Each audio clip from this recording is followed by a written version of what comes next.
Okay, greetings and welcome to NinjaTrader 8 Strategy Builder Video 8. I am John Moss with J2 Algo Trader. I have been working on a series of things for a while, slowly put it all together, and I have got enough of it out so that we can cover some of the material. So I hope that you will enjoy this video quite a bit because there's going to be a lot of useful stuff we're going to get into. The first thing I want to talk about is the doing some advanced examples of advanced plot captures. And talking about, I've done this before already, is indicator on indicator kind of thing. Well, I want to give you some what I would hope would be usable examples so you get a better idea of what I'm talking about. So let's open up Strategy Builder, and we'll just create something new here. Call this Video 8 Examples.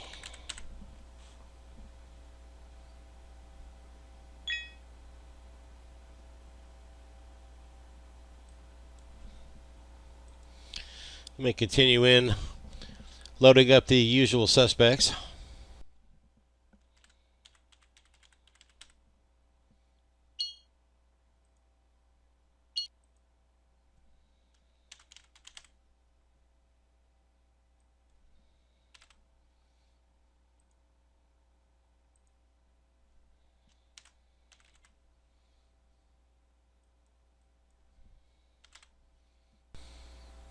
Okay, here's all my usual basics. Now, I do want to send out an admonishment. If you are stumbling upon this video and hitting this series for the first time, this is number 8 out of 8 so far. And if anything seems unfamiliar to you, please make it a point to go back and look at the previous videos where everything that you see here has been discussed in some level of detail already.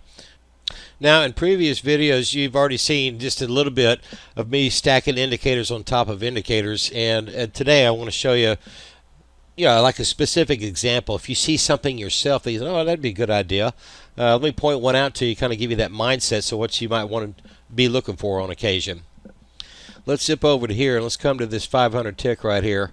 And I normally trade off of the 5-minute, but for certain types of entries, you can mix charts. But when you have different types of candles, you might run into some confusion sometime. But for the most part, everything should work for you. For example, if we built something on this 500 tick and we were going to pull information from the 5-minute, we don't have a problem. For example, the bar counter is a perfect example, actually. That the bar counter, looking at this chart right here, the bar counter is reading these numbers. I just consider this an excellent way. I know many of you are around the world, and you have different times set on your computer, and you're thinking that you have to come along and readjust everything to take that into consideration of when you want to trade, especially if you're trading the U.S. session. But you can use the bar counter to do that just fine, because I don't care where you are. The bar counter is going to be the same at every time zone, because it's counting the bars, 5-minute bars from the start of the session, and that never changes. So as you notice, over here in the parameters user interface, the bar count start I have set to 197, and the stop I have at 257. What that means is, of course, that it will not allow entries before the bar of 197, which is right there, and you can see that's right around 9:30. Okay, I always set it greater than or equal to 197, and then I don't want to take any trades after 2:30. I don't mind if I'm already in one. I just don't want to take any new ones at that point. And so that bar is roughly 257 right there. So less than or equal to 257. Those are allowance conditions to get into trades. So continuing in right quick on the usual suspects, let's go ahead and create a group. We'll just call this long. As you see me do in the past, I don't like getting into a new trade if we're already in one, unless it was a reversal. You can see the plot on this is the bar count. Alright, for those of you who have seen the entire series, forgive me for being a little bit redundant here. YouTube does post the latest videos first, and a lot of people are jumping on board not realizing there's a whole series behind this one. So in summary, as I said, the usual suspects here, and then our conditional arguments. Just the basic stuff, so I don't want to get into another trade if I'm already in one. J2 bar counter set to 5-minute. Read those 5-minute bars, get those numbers, and a switch, use long equal true. Now here comes the fun part. A lot of the fun, frankly, of building these strategies is discovering something that looks like it's promising and then testing it to see how it does. And, this is really how strategies play out. And I'll get into this topic here toward the end of this video. But you see something and it looks good. The only way to prove it is to go back and test it. And you can certainly do that with Strategy Builder. So let's come over here to the 500 tick, and I'll give you an example of something we looked at way back when, and to a degree is useful depending on what chart you're on. So here we have the 500 tick. And we're going to come down here and we're going to play with this Eco 2 New 2. Now this is an ergodic indicator. You can read up more about it, but we'll get to the fun part about where it's really useful. 500 tick, obviously, these are fast bars, right? So let's scroll back and let's go find a condition. Now here's one example of this condition. This one doesn't stand out as much as the one I'm going to show you in a minute, but I want you to see this. All right, so look at price right here, okay? And look at what the Eco is doing. It's up there about 21. Now, price moved up, okay? And then, notice here that Eco, it's not a substantial move. It's only down about a point or two. But more importantly, over here, look at momentum was up here in the 20 range. And then up here, momentum is tanking, okay? So we've got less interest on the Eco, and again, not much, but still it's less than here, and it's going to go down.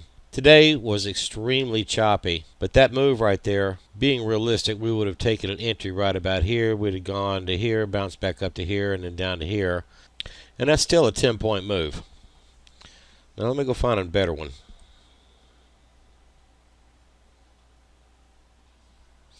Now I can still go out and find better ones than this one, but this is a pretty good example. Look at the depth of the Eco right here. Let me spread that out. Now look here, our deepest point was right here on the Eco, right? Price continues its downward move. And momentum, notice here that the momentum, that's a 50 bar momentum on the Eco, okay? And now look, we got a much lower price, but we also have a lot less interest. Now, at the time that actually happens, the chart's going to look just about like that, right? And this can happen quickly because this is 500 tick, but when you got a strategy, it'll catch it. And here, with good old-fashioned 20/20 hindsight, we can come along and take a look at all this. Let's shrink that up so we can really see it. And in the end, that thing just took off, right? So what a great entry that would be. Now, taking a look at this condition again, we've got prices up here. This is very deep on the Eco. Then we got a lot less interest, but price is lower. And again, that is a divergence, okay? And it's just icing on the cake that we've got a momentum indicator on here telling us that the momentum is shifting upward. So a question arises, how can we try to capitalize on this? Well, what we can do, let's go put another indicator on an indicator. And we'll just use an SMA. We'll go ahead and make that a 50 bar just to start with. We're experimenting here, okay? I tend to color 50s with a red just out of habit. We want our input series to be the Eco. And it does have the default settings, but we will set that to main as our plot that we're tracking. And then we'll put it in there with the Eco on panel 2. Now this 50 SMA did catch it, but I think that 50 is probably too fast, so let's slow it down. This is all part of the experimentation process, right? Kind of get your indicator to look at this particular scenario. Okay, that's smoothed out. See how it was coming down here, but by the time it gets to a point of interest, you can clearly see that it's rising. But I want to play with this moving average just a little bit more to see if we can maybe get a little bit better performance. Let's try plugging in 100 EMA and see what we get. Okay, so again, this is an exercise in experimentation because we have a condition here. What's the best way of trying to track it? This is doing what we want it to do. Obviously, we would prefer like a nice little easy line right here, and there's ways of doing that. But the problem with doing like higher lows and all that is you have to wait a couple extra bars in order to get the signal. I do have an indicator. I've pulled it off of the forum, but it's a higher low, lower high. It measures stuff like that. And I was able to capture something like this as a lower low, and then this is a higher low. But again, it takes, at minimum, takes 2 bars after in order to fire a signal.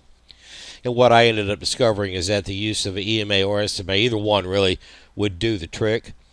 But in this case, we can use moving averages to capture this indicator performance and fire a signal for us. So let's move in and study this again real quick. We have this condition here. We see this. And our objective is to capture it. And so we're going to use several things. First of all, we're going to use the eco. And then we're going to use this moving average of the eco. Then we're going to use this momentum right here. And then we're going to use a moving average on price. All right. Now we got a 14 in here right now. So we need to add something else to it. Let's come back and pick on our good old SMA again. We'll choose a 50. Well, this time we're on price. That's going to stay on the chart. And there you have it. So we don't necessarily need to capture this price moment. All we need to know is that we have a downward moving. We have a lower price because our SMA is on a downward track. But our eco is moving up. Our momentum is moving up. We get a divergence here. So now we got all our ducks in a row so we can see what we're doing. Let's go build a strategy. Now, to make your world a happier place, once again, I'm going to go build all this out. I'm going to speed it up. We'll come back and talk about it, and it is posted on the website for you. You can download it. Do understand, these are training exercises, okay? I built out that Ninja, and when you go to build strategies, you must understand, really, you have a time frame that you're looking at. You go back, you look at it, okay, we can do this and this and this, and then you'll create exit arguments, and you'll end up building a fine strategy for what you just tested. I can build a strategy that will work in any environment after the fact. That'll happen every time. What's going to happen going forward? The market is very fluid. It's fingerprints. No two are alike, okay? Anyway, so let me build this out, and we'll come back and talk about it.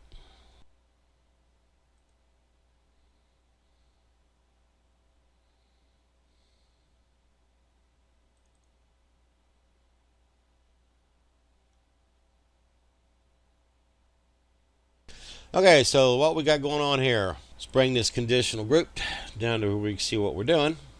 All right, all the usuals there. And now, first argument here, eco 2 the main is less than 0. What do I mean by that? Double click on it, open it up, pull it down here so we can see it. All right, so simply saying that this value plot of main, what we're talking about is the main is the one that's following these bars. This white one is the signal. Okay, and then here we have the two mains again. We're saying this time we want the main of the current bar to be greater than 1 bar ago. So, for example, a red to a green or a gray. Momentum, we want the momentum 50 to be greater than 0. And then we want the momentum to be greater than the momentum, and I chose arbitrarily, I chose 4 bars ago. So we want it to be higher than 4 bars ago. Now, the SMA up here on the chart, we want to be less than the SMA, and again, arbitrary, I chose 2 bars ago. And then we want the EMA 14, green right here, to be less than that 50. And lastly, we want the EMA on the eco, the EMA 100, this white line right here, we want it to be greater than 1 bar ago. So the 0 bar EMA 100 greater than 1 bar ago. All right? So that's our initial test. Now, there's other things that we could do for arguments about this. For example, there's a swing indicator out there, and I've tried that before too. It tends to end, say for example, it'll form a swing low after 2 or 3 bars right here, and depending on how this other one forms, it may form a new swing bar, and I just ran into problems. Bottom line is that an EMA or an SMA, depending on how quickly you want to take a response, will work just fine. So that's what we did. So let's test this out right quick. Got it loaded there. Let's turn it on. And there you have it. Fired just like it should. And since I have set no conditional exit arguments, that means it took the full target of 40 ticks. Well, let's go see what else we may have accomplished here. Took along there, got stopped out. Profit target, stop loss. Now, one of the best ways to do initial testing, in my opinion, is to do exactly what we did. Coming back over here to our builder, we don't have any other conditional exit systems, all right? We just have the hard targets and hard stops, and we defaulted them to 40 each. And this is an excellent way to get an initial evaluation of how effective your entry system is. So if you can create a situation where you have just a really stripped down strategy like this, and you get a performance literally greater than 50-55%, you got a winner. Okay, Now obviously what we come along here is build out conditional arguments. You have been taught that inside video 6, and you have other conditional argument systems that you could utilize if you so like and pull them directly from that strategy and move them into this one. And I encourage you to do that. I am going to leave this strategy just as it is. It's stripped down. You've got an initial arguments to get in. See if you can come up with something you may want to add to this, but more importantly, work on your exit systems. And let's move on to the next section. I know I said I'd do 2 of these, but I've already burned up 12-14 minutes. So let's keep going.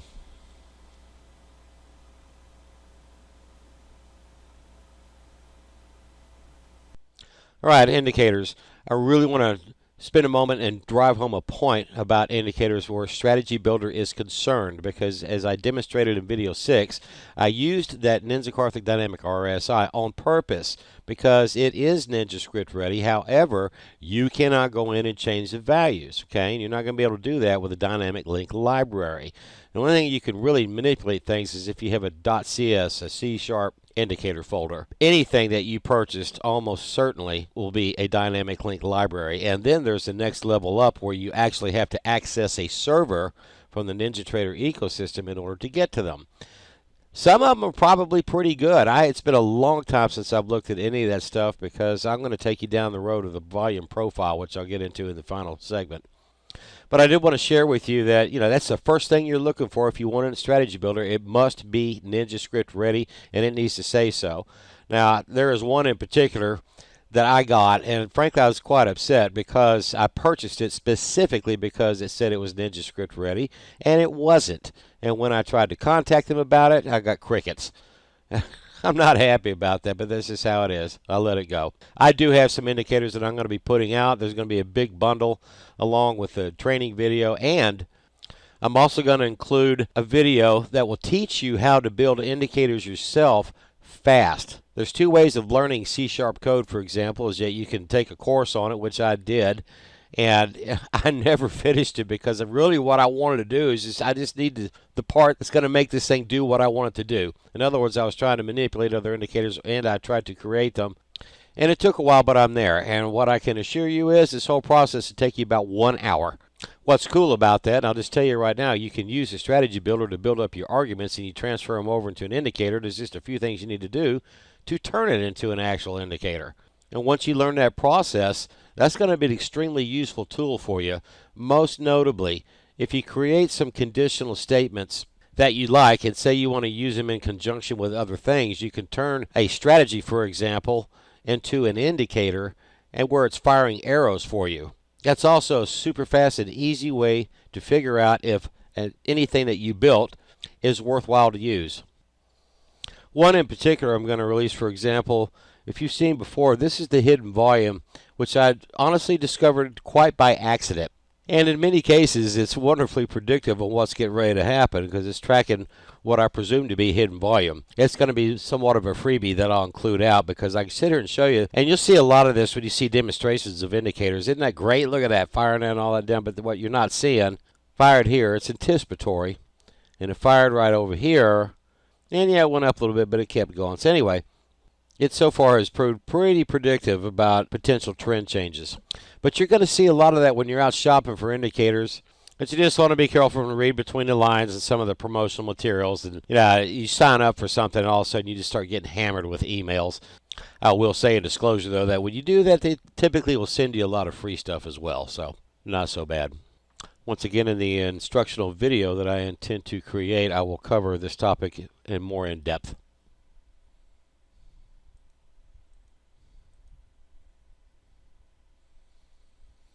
Okay, all the way to video 8 before I get around to this, but I specifically have kind of waited because this is an important topic. It is a very important topic. I've kind of led you along the way of on bar close every step of the way, and you have these options of on each tick or on price change. Today is March 16th, 2023, and the last 2 days are excellent examples of how easy it is to get stopped out if you use anything besides on bar close. Now, the higher the time frame that you are utilizing, typically the safer you are when it comes to conditional statements for exiting, right? As you'll recall, we had set up this pile of exit conditional statements here. This one basically said, for example, that we need to be in a certain profit range before we would consider getting out. Profit exit. Now in this case here, this chart happens to be a 5-minute, but you see these wicks right here. Let's go back and let's look at yesterday, the 15th. It was an absolute consolidation slaughterhouse. You see all this right here? Stop, stop, stop, stop, everybody, all right? Now, one way to prevent yourself of getting stopped out, a couple things actually. I mean, you know, if you put your stop back far enough, yesterday it really would not have mattered. A 10-point stop, you still probably would have got hit. But under normal circumstances, when you have a trend going on, let's come back to today. By and large, except for this move right here, this is pretty stable, okay? But let's say you came along and plugged in a trailing stop, okay? And you brought it to like get below the previous candle. There's a lot of advice about that. And here, right here is a good example of why I don't use trailing stops. So these keep you too close to the action. Now, if you have on price change or on each tick, and you've got a really close stop, you're going to get nailed, and you're going to miss out on all of this. And this is why I like to use conditional statements to get out, because we would like to see certain conditions in play in order to verify that we have a reversal of condition that is not to our favor. Now, depending on the structure of your conditional statement, this little move right here could get you knocked out. But if you survived that and you kept going, once again, if you got a trailing stop that's keeping you fairly close to the price action, let's say you got below this candle right here, okay, following along, one candle behind, and then all of a sudden you get this green candle, you got this wick right here that bounced down. And if you just had a trailing stop that just happened to be right there, or excuse me, right there, you would have got stopped out. Again, you're missing out up here, right? So this is why I like to use conditional statements, and we want a bar. You know, it's one thing for price to come down and hit your trailing stop or hit a potential stop target for you. You know, for example, you may want to get out at this point if the bar is red, okay? But what if it isn't? You know, it's a green bar. It just happens to have a tail, came down and passed through your stop, goes back up, making its way back up, and you're stopped out. So again, a supporting argument for conditional statements in terms of getting out. As a general rule, you want to keep your stop well behind the price action. I recommend right around 10 points, and you can verify this in simulation. But you can continuously use a 10-point stop. You can have it trail if you want to, but you got conditional statements to cover you if things are going south and you're still in a profitable zone. A nominal consideration, for example, is you could get a new spike. Let's say I'm in a long, you know, somewhere over in here, and it's going up, and also we get a bad news spike, kaboom! And it shoots it down, but it shoots it right back up, and the candle still goes green with this huge tail. On price change stop, I would have got stopped out, but on bar close, I did not. Also, I've had a couple of questions about whether or not you can use a regular stop and a trailing stop at the same time, and the answer is yes and no. Something like that could be hard-coded, but still, it could not be a regular stop in the sense that it's posted on the exchange. You can only have one stop of a particular type on the exchange per contract in play. In hard code, you can come along and use a simulated stop, and of course you can use the conditional statements to get out in Strategy Builder, but you cannot use a simulated stop and a regular stop in Strategy Builder at the same time.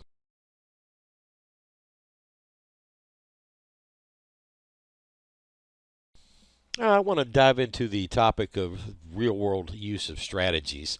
You know, as you start out in this, you're trying to build something mathematically based, technically based, following certain patterns, and trying to achieve a certain result, obviously, to make it profitable.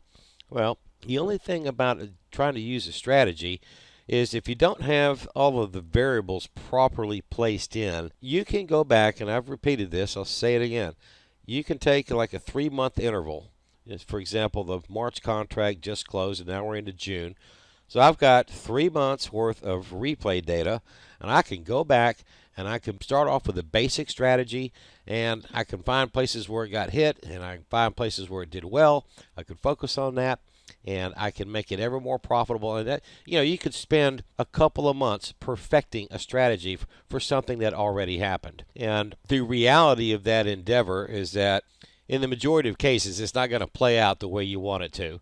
And by that, I mean just trying to turn it on, plug it in, let it run live, and see what happens, right?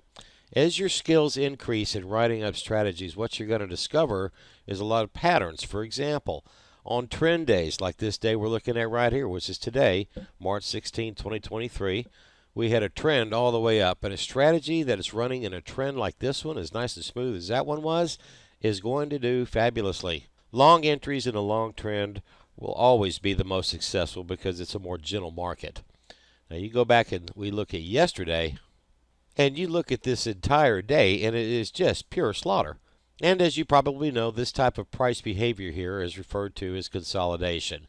The only thing that works in a consolidating market is going to be something like stochastics. And as you see, it goes up and down and up and down. But the problem is you have no clue what's happening. You don't know when it's going to consolidate. If you listen to expert market commentary, you might get a heads up that it's possible we have some consolidation today. But you hear that, you're just out. You're sitting on your hands. It's not something you want to try to plan for. And to absolutely forget about trying to write any kind of a strategy to accommodate it. That will not happen. And within the industry, anyone with more than 2 months experience knows that consolidation is murder. So where I'm going with this is that you don't just turn on a strategy and just let it run and hope for the best. There is planning. There's pre-market research. There are a wealth of very good resources, which we're going to get into momentarily. And market experts abound. I've got my favorites. And they give you some very keen insight on what to expect in that day's market. And that can help you make decisions on how to set your strategy, because you will have to set it on a daily basis, i.e. optimizing parameters based on anticipated market moves. In a moment here, we're going to dive into resources, and that will help bring a lot of this home. But some key aspects that you learned from morning reports is that there are magnets out there. We're talking about last week's high. We're talking about the low of the year. We're talking about yesterday's point of control. All of these lines are magnets, and well-experienced market watchers are going to point that out and come up with their suggestions. And one in particular I'm going to point out to you is pretty accurate. The point being, it gives you an idea. Say, for example, if we're expecting a trend day, you may or may not want to turn off certain types of exit systems, because certain exit systems work better in different environments. And these are things that you come to learn through experience. In summarizing, though, the real-world use of strategies is that at this stage, if you're really in the beginning mode or even intermediate, understand that the first thing you want to accomplish is to identify good entry systems.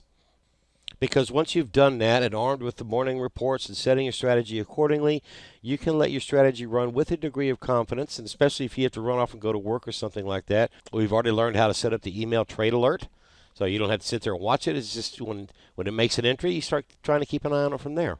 But a further degree of safety has been added if you had pre-market planning and adjusted your strategy accordingly where necessary. All right, let's go look at some resources.